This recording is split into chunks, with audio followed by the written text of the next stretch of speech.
इस वक्त की सबसे बड़ी खबर आ रही है, नवाब मलिक ने फडणवीस पर कई गंभीर आरोप लगाए हैं। कल के दोनों की प्रेस कॉन्फ्रेंस के बाद नवाब मलिक ने ऐलान किया था कि मैं 10 बजे बॉम्ब फोड़ूंगा और उन्होंने बॉम्ब फोड़ दिया। उन्होंने फडणवीस सरकार पर कई गंभीर आरोप लगाए हैं। उन्होंने आरोप लगाया है कि फडणवीस सरकार ने अपराधियों को पद दिया है।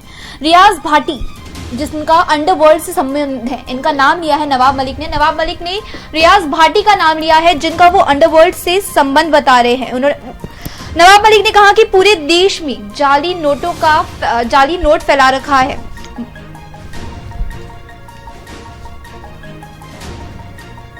नवाब मलिक ने कई गंभीर आरोप लगाए हैं फडणवीस सरकार पर। उन्होंने आरोप लगाया है रियाज भाटी इस शख्स का नाम लिया है। उन्होंने नाम लिया है कि रियाज भाटी अंडरवर्ल्ड से संबंध रखता है और फडणवीस सरकार से भी वो संबंध रखता है। उन्होंने सवाल पूछा है फडणवीस से कि रियाज भाटी कौन है, वो बताए।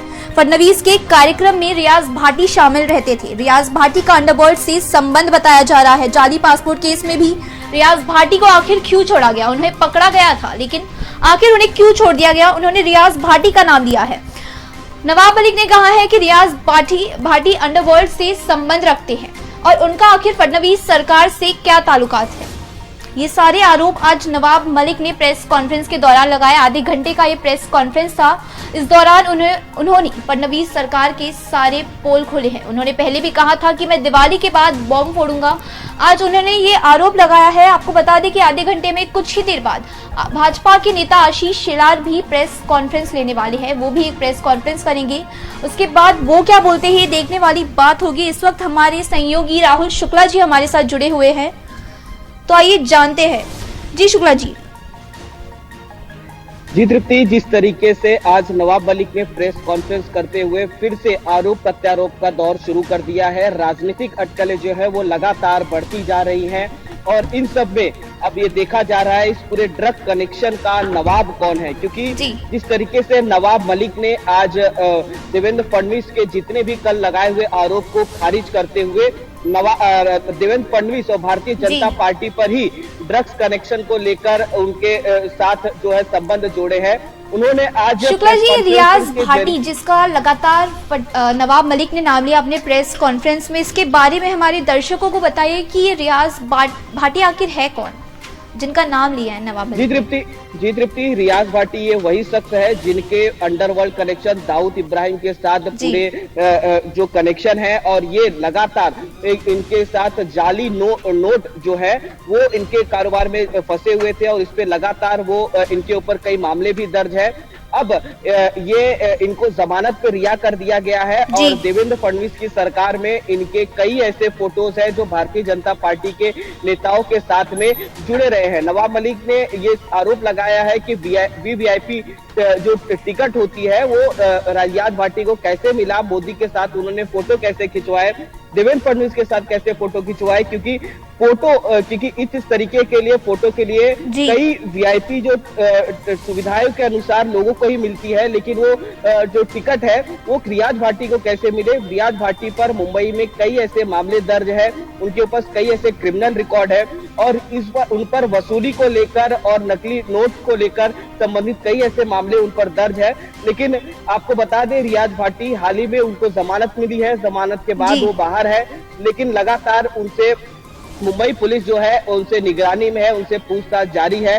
लेकिन इस तरीके का जो उनका कनेक्शन है, आपको बता दें रियाज भाटी के साथ उन्होंने मुन्ना यादव और भारतीय जनता पार्टी और इन सब के जो कनेक्शन है उन्होंने सीधा अंडरवर्ल्ड के साथ जोड़ा है।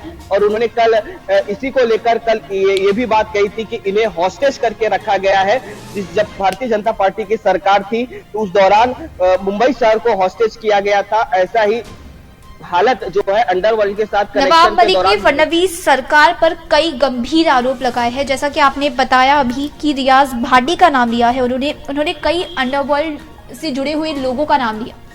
कल जब फडणवीस ने ये बोला था कि नवाब मलिक का अंडरवर्ल्ड से संबंध है, उसके बाद आज प्रेस कॉन्फ्रेंस कर नवाब मलिक ने फडणवीस पर ये आरोप लगाए हैं। इसके बाद आपको क्या लगता है कि फडणवीस सरकार की ओर से क्या जवाब आएगा? आज आशीष शेलार कुछ ही देर में प्रेस कॉन्फ्रेंस करने वाले हैं। ये पूरा तरीके से ये पॉलिटिकल एंगल हो गया है और ये अंडरवर्ल्ड कनेक्शन वॉर जो है वो लगातार भारतीय जनता पार्टी और नवाब मलिक के बीच में शुरू हो चुका है। लगातार एक दूसरे पर प्रेस कॉन्फ्रेंस करके आरोप प्रत्यारोप का दौर शुरू है। इसमें ये लगाने की कोशिश हो रही है कि इसमें अंडरवर्ल्ड के साथ कनेक्शन ज्यादा किसके साथ में है, क्योंकि लगातार जो है नवाब मलिक ने भी बीजेपी भारतीय जनता पार्टी पे कनेक्शन को लगाया है। अब इसका जवाब में आशीष शेलार जो भारतीय जनता पार्टी के मंत्री है, मुंबई अध्यक्ष भी रह चुके हैं, और अब वो जो 12 बजे है उनकी प्रेस कॉन्फ्रेंस है, उसमें जो है नवाब मलिक के जवाबों का वो जो है वो जवाब देंगे आरोपों को लेकर। अब ये देखना होगा कि किस तरीके से इस आरोप प्रत्यारोप का दौर ये कब तक चलता है और इसमें इस पूरे ड्रग्स के खेल में असली कनेक्शन किसका है अंडरवर्ल्ड को लेकर, ये जो है देखने वाली बात है। लेकिन अब अगर देखें तो एक राजनीति जो है वो जो शुरू हो चुकी है और राजनीतिक पार्टी में जो नवाब मलिक है और भारतीय जनता पार्टी देवेंद्र फडणवीस है वो अब आमने सामने आ चुके हैं, और इसमें रियाज भाटी, मुन्ना यादव और हैदर आजम सहित कई ऐसे जो भारतीय जनता पार्टी से जुड़े नेताओं थे उनका अंडरवर्ल्ड के साथ कनेक्शन बताया जा रहा है।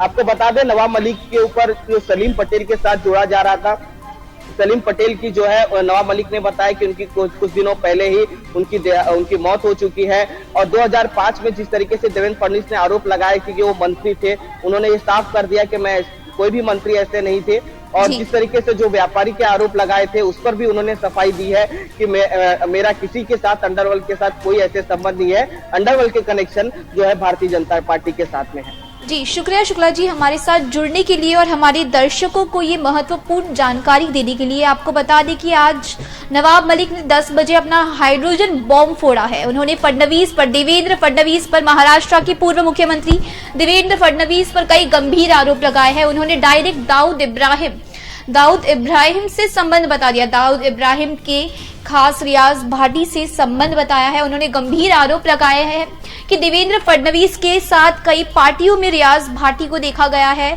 उसका एक जाली नोटों का एक बिजनेस है जो वो करता है, और फडणवीस सरकार कहीं ना कहीं ये जानती है, देवेंद्र फडणवीस ये सब जानते थे और इसके बावजूद वो उनके साथ मिले रहे, वो उनसे लगातार बातचीत करते रहे और उनकी वजह से ही उन्हें जल्दी छोड़ दिया गया।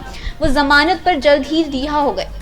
नवाब मलिक ने आज 10 बजे ये जो प्रेस कॉन्फ्रेंस लिया आधे घंटे का, इसमें उन्होंने कई सबूत पेश किए हैं। उन्होंने अपने समीर वानखेड़े की भी कई बात कही और उन्होंने ये सारे सबूत पेश कर देवेंद्र फडणवीस की सरकार पर कई बड़े आरोप लगाए हैं। अब देखना होगा आधे घंटे में, कुछ ही देर में आशीष शेलार अपनी प्रेस कॉन्फ्रेंस लेंगे। इस प्रेस कॉन्फ्रेंस में बीजेपी अपनी तरफ से क्या बोलती है, देवेंद्र फडणवीस की तरफ से क्या बोला जाता है, ये देखने वाली बात होगी। इस वक्त की सबसे बड़ी खबर, नवाब मलिक ने आरोप लगाया है फडणवीस सरकार पर कि अपराधियों को फडणवीस सरकार पद देती है।